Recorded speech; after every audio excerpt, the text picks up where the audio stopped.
요나단이 자기의 무기를 든 소년에게 이르되 우리가 이 할례 받지 않은 자들에게로 건너가자. 여호와께서 우리를 위하여 일하실까 하노라. 여호와의 구원은 사람이 많고 적음에 달리지 아니하였느니라. 무기를 든 자가 그에게 이르되 당신의 마음에 있는 대로 다 행하여 앞서 가소서. 내가 당신과 마음을 같이하여 따르리이다.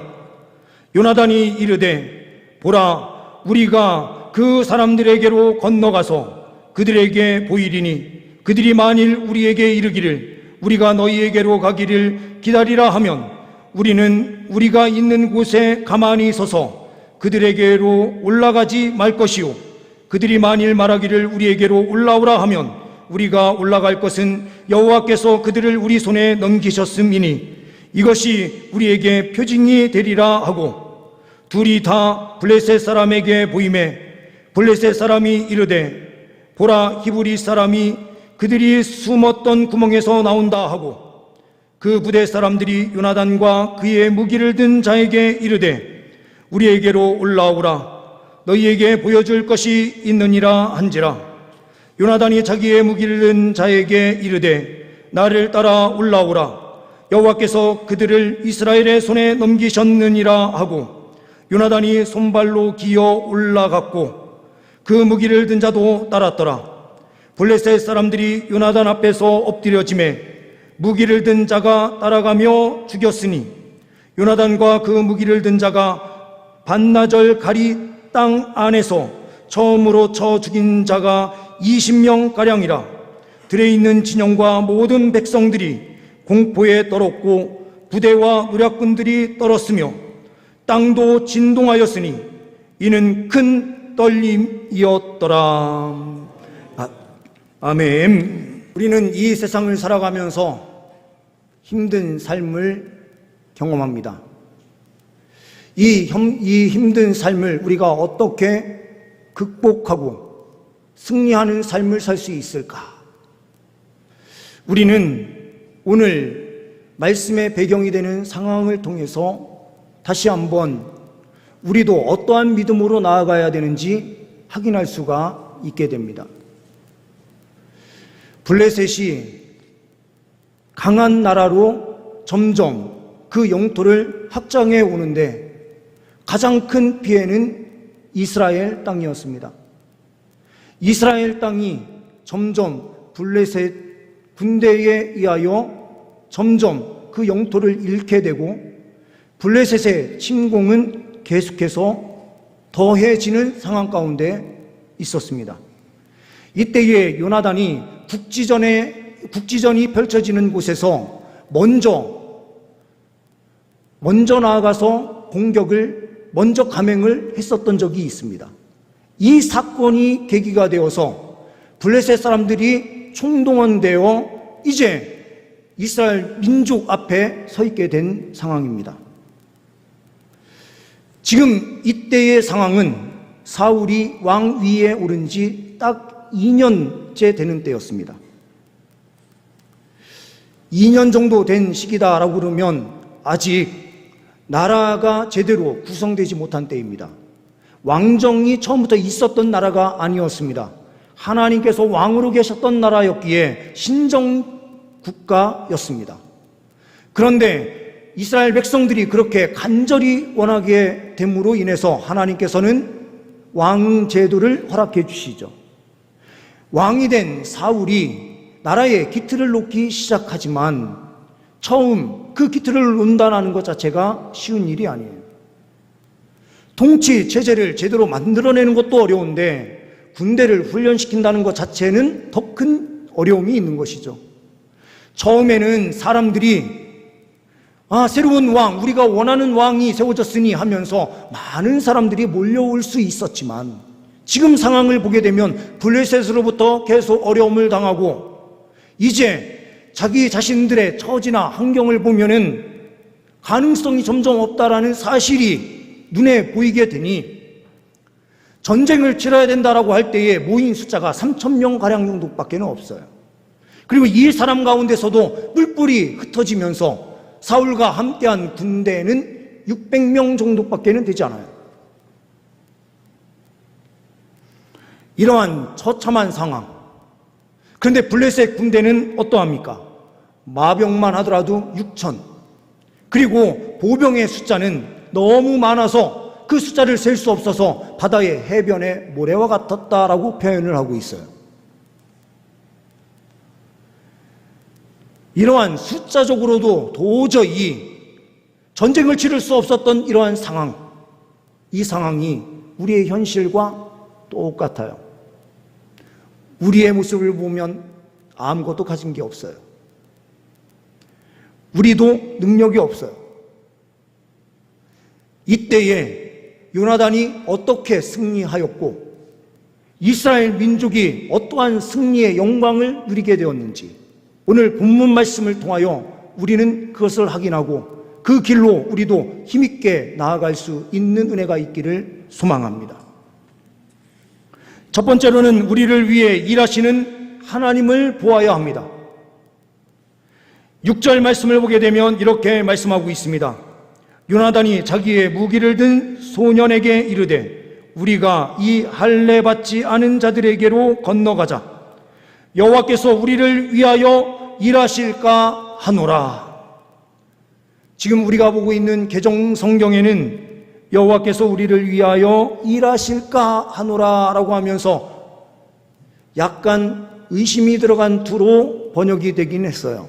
그런데 제가 설교하면서 우리 성도님들께 이렇게 설교한다고 생각해 보십시오. 하나님을 진실되게 믿어야 하는 것 아닙니까? 라고 했다면 이것이 의문형입니까? 아니면 확실하게 믿으면서 당신들도 믿고 함께 나아가야 됩니다 라고 하는 뜻이 있는 것입니까? 지금 함께하는 호위하던 그 병사 한 명, 그 한 사람에게 여호와께서 우리를 위하여 일하실까 하노라 라고 하는 이 표현을 쓰고 있는데요, 이것은 확신 가운데 선포하는 내용입니다. 현대어 성경을 보게 되면 이렇게 번역을 하고 있어요. 여호와께서 틀림없이 우리를 도와주실 것이다. 확신입니다. 우리를 위해 일하시는 하나님을 볼 때에 우리는 승리할 수 있습니다. 지금 이스라엘 백성들의 처지는 무기도 제대로 들 수 없었던 상황이었어요. 무기를 가지고 있는 사람은 딱 두 사람이었습니다. 사울 왕과 그의 아들 요나단 뿐이었습니다. 그 이유는 무엇인가? 13장 19절에 보게 되면 이 블레셋 사람들이 철기술을 가지고 있었던 철공들을 다 사로잡아 가거나 다 죽여버렸습니다. 그 이유는 철공들이 있게 되면 철로 무기를 만들어서 강대국이 될 수 있다라는 생각이 있어서 블레셋이 강성해진 그때에 기술자들을 다 사로잡아가고 죽인 것입니다. 그러니 그 민족 안에는 제대로 된 무기 하나 없는 이런 상황에서 전쟁을 치러야 돼요. 그런데 요나단은 어떠한 모습으로 나아갑니까? 우리를 위해 일하시는 하나님을 보자라고 선포하는 거예요. 세상에서 우리의 모습을 보면 초라하죠. 그때에 우리의 눈은 어떻게 해야 합니까? 고개를 들어 하늘을 보아야 하는 것입니다. 우리와 함께 하시는 하나님을 볼 때에 우리는 승리할 수 있습니다. 바로 오늘 이 자리가 그러한 자리예요. 예배의 자리가 세상에 눈을 돌리고 살던 우리가 주님 앞에 와서 주님의 임재 안에서 우리는 고개를 들어요. 그때 하나님께서는 우리와 함께 하시면서 말씀하세요. 일주일 동안 고생 많았다. 그런데 걱정하지 마. 앞으로의 불확실한 그 미래, 그 앞길도 내가 동행해 줄 거야. 기도의 자리 또한 이러한 자리예요. 기도할 때에 우리는 너무나 힘이 없어서 어찌해야 될 바를 몰라요. 소망도 끊어지고 누가 도와줄 사람도 없는 이런 상황에서 나에게는 능력이 없음을 늘 항상 봐요.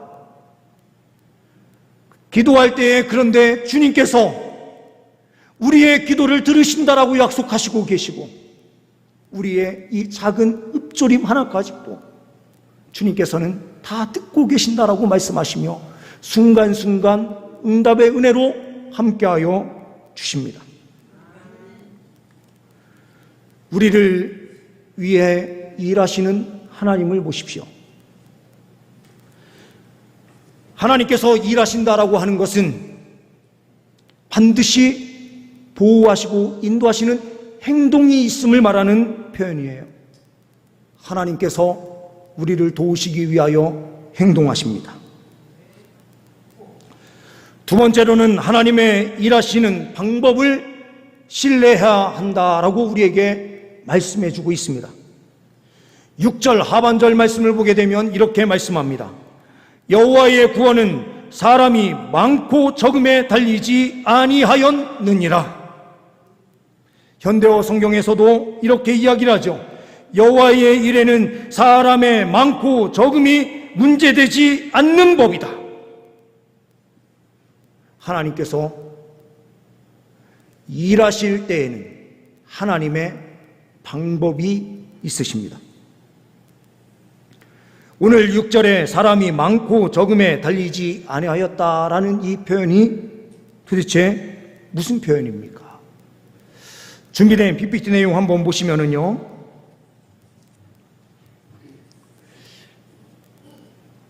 이곳이 오늘 말씀 속에서 볼 수 있는, 우리가 읽지는 않았습니다. 바로 앞절에 있는 14장 4절 말씀에 보게 되면 험한 바위 두 개가 있다라고 표현되고 있어요. 보세스와 세네입니다. 그런데 이것은 협곡을 이야기하는 것이고 그냥 단순한 험한 바위 정도가 아닌 거예요. 이거는 블레셋 사람들이 쳐들어와서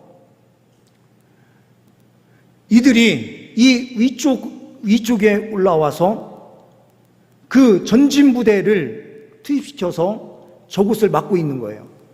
전쟁을 치르기 위해서는 이 협곡을 지나가거나 아니면 다른 방법을 써야 되는데 이미 위에 올라가 있는 이 군사 정도만 하더라도 이스라엘을 충분히 무너뜨릴 수 있는 충분한 그 사람이 올라갈 수 있는 장소예요. 이곳이. 오늘 말씀에 우리가 보게 되면 14절 말씀에도 이렇게 말씀을 하고 있죠. 반나절 가리 땅 안에서 이렇게 표현되고 있는데 반나절 동안 가리할 수 있는 땅이라고 하는 정도는 약 600평 정도로 보고 있어요. 600평의 평평한 땅이 이 위에 있었던 거예요. 그런데 이곳에 올라가는 사람이 누구입니까? 요나단이죠. 그리고 그와 그의 병기, 그의 무기를 들고 있었던 호위병이 함께 올라가요. 이 단 두 사람이 이 협곡 암벽 등반을 하면서 올라가는 것 같이 올라가는 거예요. 일부 예배 때는 이 암벽 등반이 그렇게 생각이 안 나가지고 고생했는데요. 암벽 등반하듯이 올라갔어요.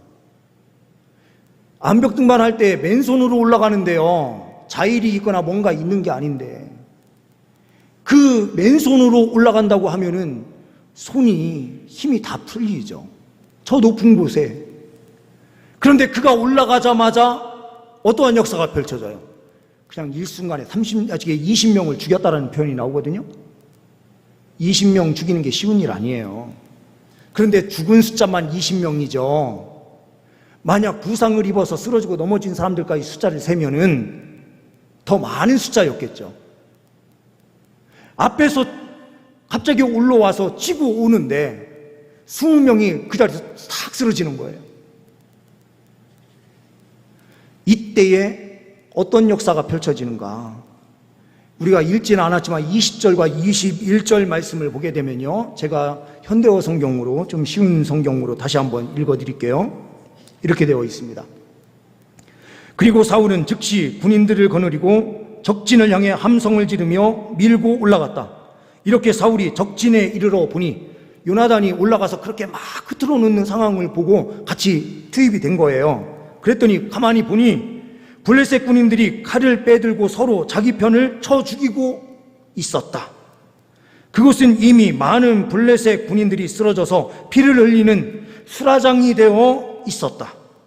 그런데 블레셋 족속에게 점령되었을 때 군인으로 끌려갔던 히브리 사람들은 그 혼란 속에서도 이스라엘 진영으로 넘어와 사울 편이 되었다. 이렇게 되어 있어요.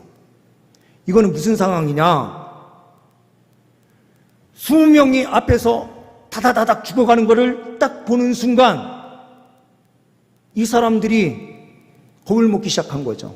그러다 보니 서로를 찌르는데 왜 찌르게 됐느냐? 그 안에 같은 동족이 있었던 거예요. 블레셋이 나라의 영토를 확장해 들어오면서 이스라엘 땅을 점령했을 것 아니겠습니까? 그곳에 살던 사람들을 포로로 잡아서 가서 자기의 군대의 일원으로 삼은 거예요. 그런데 포로로 잡혀갔지만 이들의 정체성은 히브리인이죠. 그러니 이 전쟁이 시작되자마자 그 사람들이 옆에 있는 자기 블레셋 군인들을 찔러 죽이기 시작하는 거죠. 그러니 블레셋 사람들이 볼 때에는요, 자기들과 똑같은 옷을 입고 있어요. 서로 내전이 일어나는 것처럼 보이면서 서로 찌르고 서로를 못 믿는 상황들이 펼쳐지기 시작한 거예요. 그러면서 그 안에 완전히 초토화돼서 쓰러지고 넘어지고 하면서 그 대열이 막 흐트러지기 시작하는 거죠. 사람이 많고 적음에 달려 있었던 게 아니었어요. 요나단의 분명한 고백처럼 하나님께서는 이미 방법을 그곳에 심어주셨던 거예요. 요나단이 믿음으로 하나님의 방법을 신뢰하고 나오기를 주님께서 원하시고 모든 것을 다 준비해 놓고 계셨던 거죠.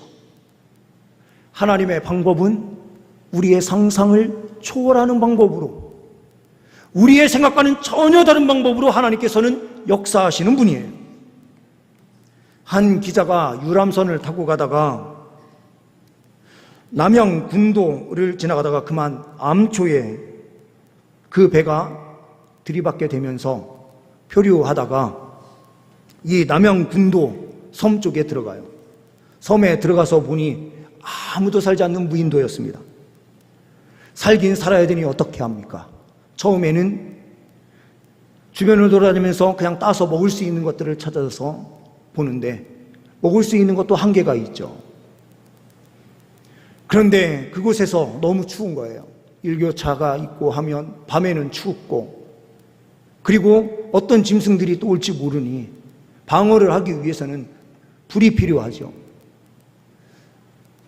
나무를 꺾어 그리고 갈대를 만들어서 일단 자기가 사는 집을 일단 만들고요. 그리고 불을 만들어야 되는데 불을 만드는 방법을 자기가 알고 있는 방법을 최선을 다해서 다 해보다가 차돌로 탕탕 치는 걸로 해서 간신히 불을 붙였어요. 그 불을 잘 관리해야 돼요. 불이 꺼지면 끝장나는 거예요. 그러니 잘 관리하고 있는데 갑자기 바람이 확 불어오면서 그 불이 어디에 붙었겠습니까? 자기가 만들어 놓은 그 거할 수 있는 집, 조그만한 집, 거기에 불이 붙으면서 다 타버린 거예요. 이 기자가 하늘을 향하여 하나님께 원망의 소리를 쏟아냅니다. 하나님, 어떻게 이럴 수 있습니까? 그런데 이 이야기는 우리 성도님들께서도 결론을 알고 계실 것 같아요.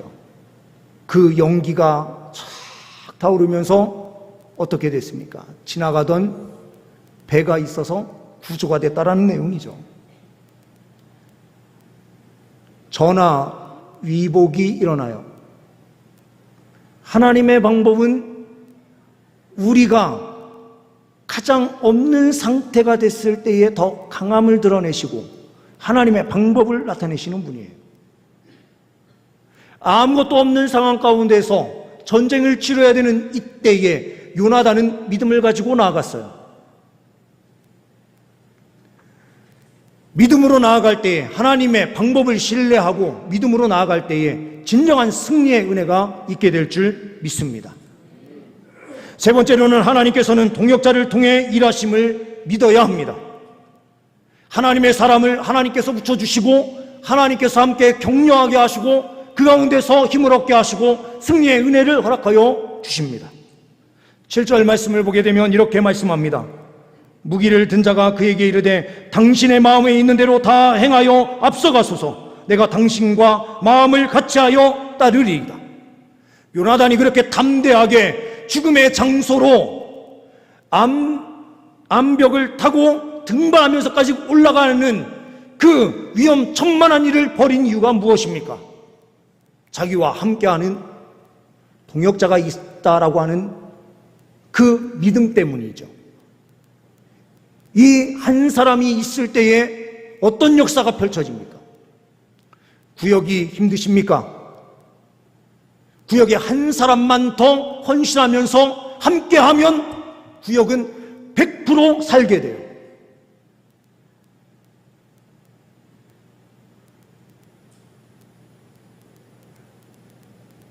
우리의 장례 예배는 어떻습니까?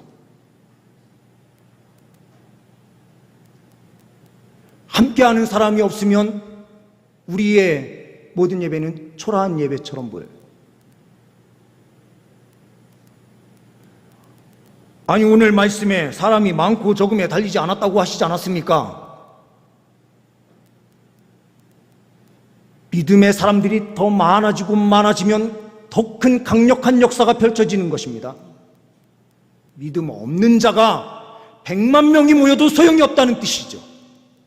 10,000명이 모이는 교회가 어린 부서, 초등부에 드럼 칠 교사가 없어서 드럼이 놀고 있는 교회들이 있어요.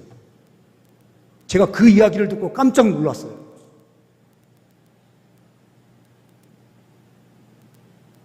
만 명이 있으면 무엇하고 1,000명이 있으면 무엇합니까? 함께하는 동역자들이 있고 함께 지지하는 우리 옆에 있는 우리의 믿음의 가족이 있다라고 하는 이 의식이 있을 때에 우리가 승리할 수 있는 것 아닙니까? 장례 예배는 하나님께 영광을 돌리는 거예요. 어떤 분이 제가 이렇게 화를 내는 것처럼 이야기하니 목사님이 강단에서 승질을 부린다 이렇게 말씀하시는데요. 제가 진짜 승질을 한번 내겠습니다. 우리 성도님들 잘하셔야 됩니다. 제가 진짜 화났을 땐 이렇게 이야기해요.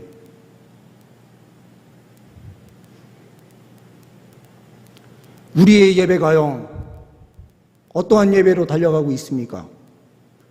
우리의 가족, 우리와 함께 하던, 우리 사랑하는 우리의 가족이 떠나는 그 자리에서 우리가 어떤 모습으로 달려가는 것이 진정 가족 공동체의 모습인지, 천국 공동체의 모습인지, 우리가 그것을 보아야 되는 것 아닙니까? 함께하는 사람이 있을 때에 승리의 자리로 바뀌는 거예요.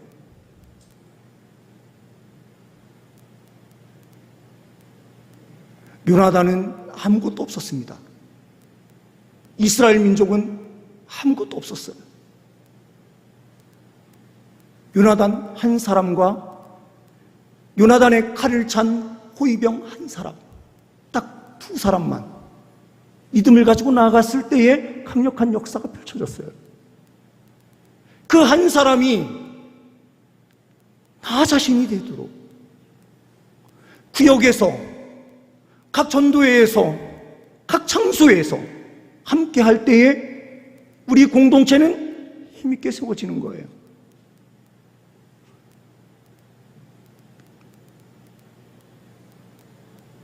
우리 동산교회가 부흥하는 교회가 되기 위해서는 어떠한 교회가 되어야 됩니까?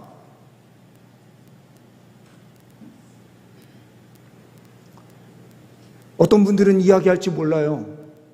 사람의 많고 적음이 아니니까 다시 말씀드립니다.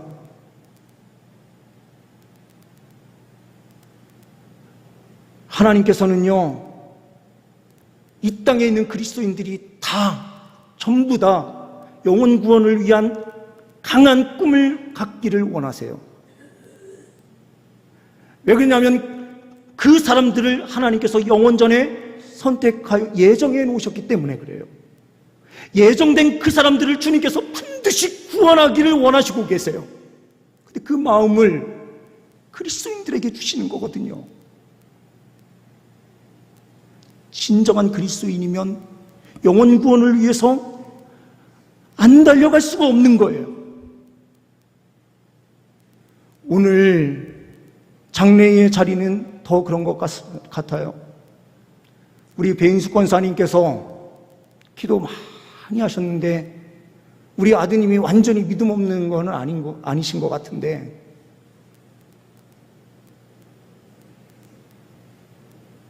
우리의 예배 참여가 그 마음문을 열게 하는 길이 될 수도 있다는 사실, 하나님께서 어떠한 방법으로 일하실지 모른다고 하는 그 분명한 우리가 의식을 가지고 함께하는 공동체를 만들어 가야만 해요. 하나님께서는 동역자들을 통해서 일합니다. 반드시 하나님의 뜻을 나타내 보이십니다.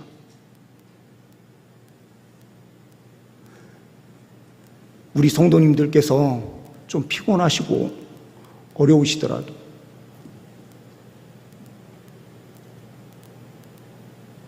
저는 우리 권사님 기도회가 어제 있었기 때문에 우리 권사님들은 100% 다 나오실 줄 알았어요. 그래서 제가 따로 광고를 그 산상 기도회 끝나고 따로 다 꼭 오세요 말씀을 안 드렸어요. 함께 그렇게 다 계시다가 함께 다 오실 거라고 저는 당연히 생각을 하거든요.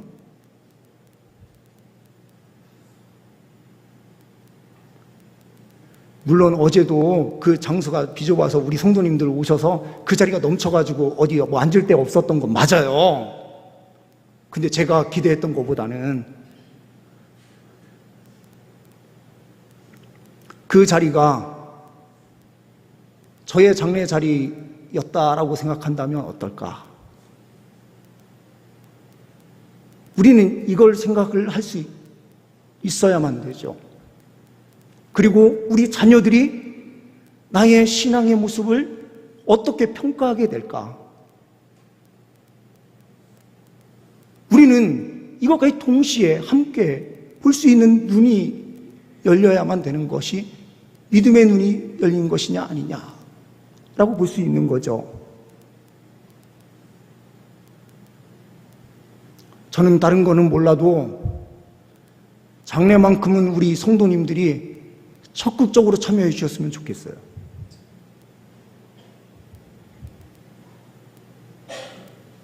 그 자리가 사람을 변화시키는 자리, 하나님께서 하나님의 사람을 부르시는 장소가 될 수 있을 것이다라고 저는 확신해요. 우리 성도님들께서 한 사람의 동역자가 되어주시기를 간절히 소망합니다. 구역에서도 이와 같은 동역으로 아름다운 구역들을 다 이루어내시는 귀한 주의 백성들 다 되시기를 간절히 소망합니다. 기도하십니다. 하나님 아버지, 우리를 위해 일하시는 하나님을 볼 수 있도록 인도하여 주옵소서. 하나님의 일하시는 방법을 신뢰하며 끝까지 믿음으로 달려갈 수 있도록 인도하여 주옵소서. 하나님, 나 자신이 옆에 있는 우리의 가족, 우리의 형제 자매의 동역자로 설 수 있기를 소망합니다. 우리를 붙잡아 주시고 인도하여 주옵소서. 우리 주 예수 그리스도의 이름으로 기도하옵나이다. 아멘.